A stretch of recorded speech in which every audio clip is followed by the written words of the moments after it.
मुफ्ती साहब, सबसे पहले आपसे बड़ा सख्त सवाल है कि आपने बाकायदा तौर पे एक स्टाम दिया था जब मुमताज़ कादरी साहब ने वो हमला किया, उन पे केस हुआ, और एक्सप्रेस न्यूज़ का स्क्रीनशॉट मेरे पास मौजूद है कि आप अंडरग्राउंड हो गए थे।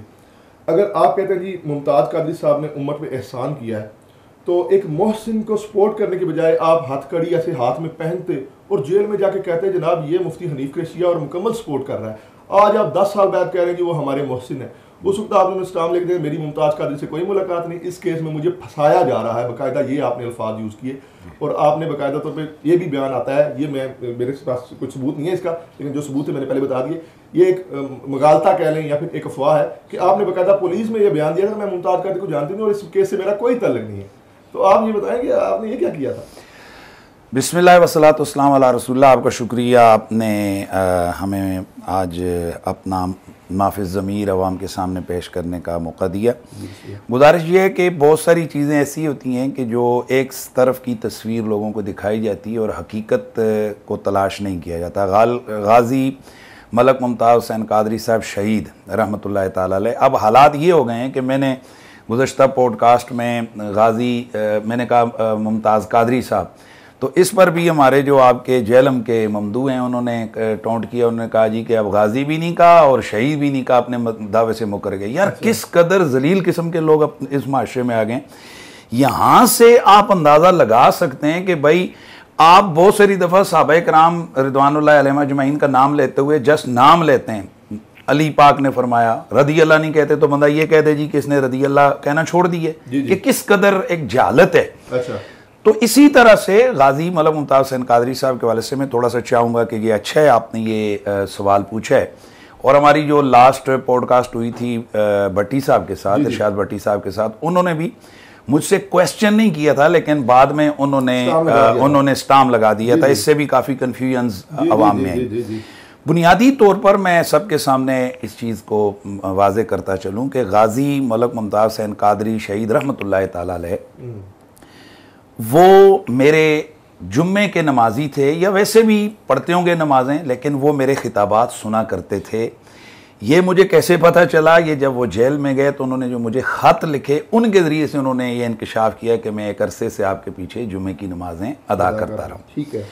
अब हम लोग तकरीरें करते हैं, हज़ारों लोग सामने होते हैं, हमें क्या पता ये कौन है। ये अब ये हमारे सामने लोग बैठे हैं, हमें क्या पता इनमें से ये कौन है। ये सैकड़ों दफ़ा हमें सुन रहे होंगे, हम तो इनको नहीं जानते।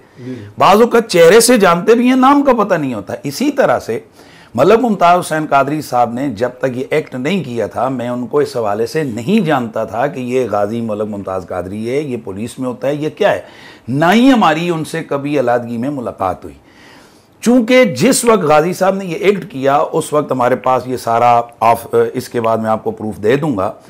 उस वक्त के तमाम लोगों ने, चूंकि ये वो दौर था खुदकुश हमलों वाला, वो सारा वो ब्रेन वॉशिंग वाला वो सारा था, तो अब उस चीज को हाईलाइट किया गया कि यार ये एक फोर्सेस का बंदा कैसे इतने मतलब हसास जगह पर, देखें इससे गवर्नमेंट और वो इदारे बदनाम हो रहे थे कि यार आपके इदारों में ऐसे लोग हैं कि जो इतनी हसास जगह पर पहुंचकर ऐसा काम करते हैं। ठीक हो गया। तो उसका इन्होंने जो इनके जो उस वक्त टीवी शोज के अंदर या जो बाकी लिबरल्स थे या जो बाकी ऐसे कुछ कालम निगार्स थे जिन्होंने ये लिखा, उस वक्त कालम हमारे पास मौजूद हैं कि यार ये हनीफ कुरैशी ने इसको मस्जिद में बुलाकर कमरे में बिठाकर ब्रेन वॉशिंग की। अच्छा। और इस पर मुमताज साहब ने ये एक्ट किया।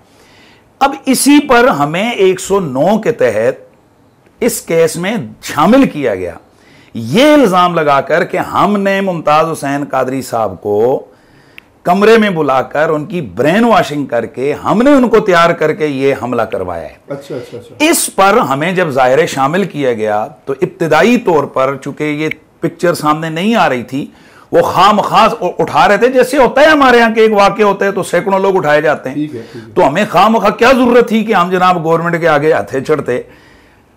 उस वक्त जिस वक्त हमें ये शामिल किया गया तो हम 2-4 दिनों के लिए हम थोड़ा साइड पे हुए कि भाई पिक्चर तो सामने आए कि ये हो क्या रहा है। ठीक है, ठीक है। वगरना अगर हकीकत हाल ये यूट्यूब पे जाएं, फर्स्ट रैली तो मुमताज कादरी साहब की हमायत में मैंने निकाली, अभी भी आप लिखें first rally in favour of Mumtaz Hussain Qadri, हजारों लोग लेकर मैं उनके घर में पहुंच गए।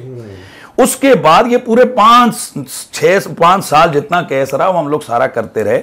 तो अल्हम्दुलिल्लाह वो जो मैंने इस्टाम दिया था वो बेसिकली आप सबको पता है, पूरी कौम को पता है कि जब कभी आप किसी केस के अंदर इन्वॉल्व होते हैं तो आपके जो वकला होते हैं वो कोर्ट के अंदर लिख कर देते हैं कुछ चीज़ें, और बहुत सारी दफ़ा आपको पता भी नहीं होता।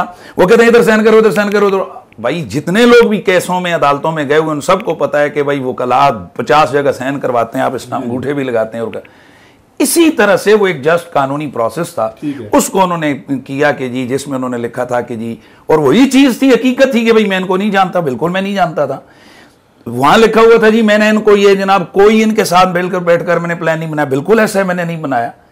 लेकिन उसके बाद की मेरी वो जो मीडिया के अंदर चीज़ें आई हुई हैं वो क्यों छुपाई गई कि जब हमारी ज्वाइंट इन्वेस्टिगेशन टीम के सामने 8 घंटे पूरी वो हुई थी तफ्तीश, पहले 5 घंटे फिर 3 घंटे।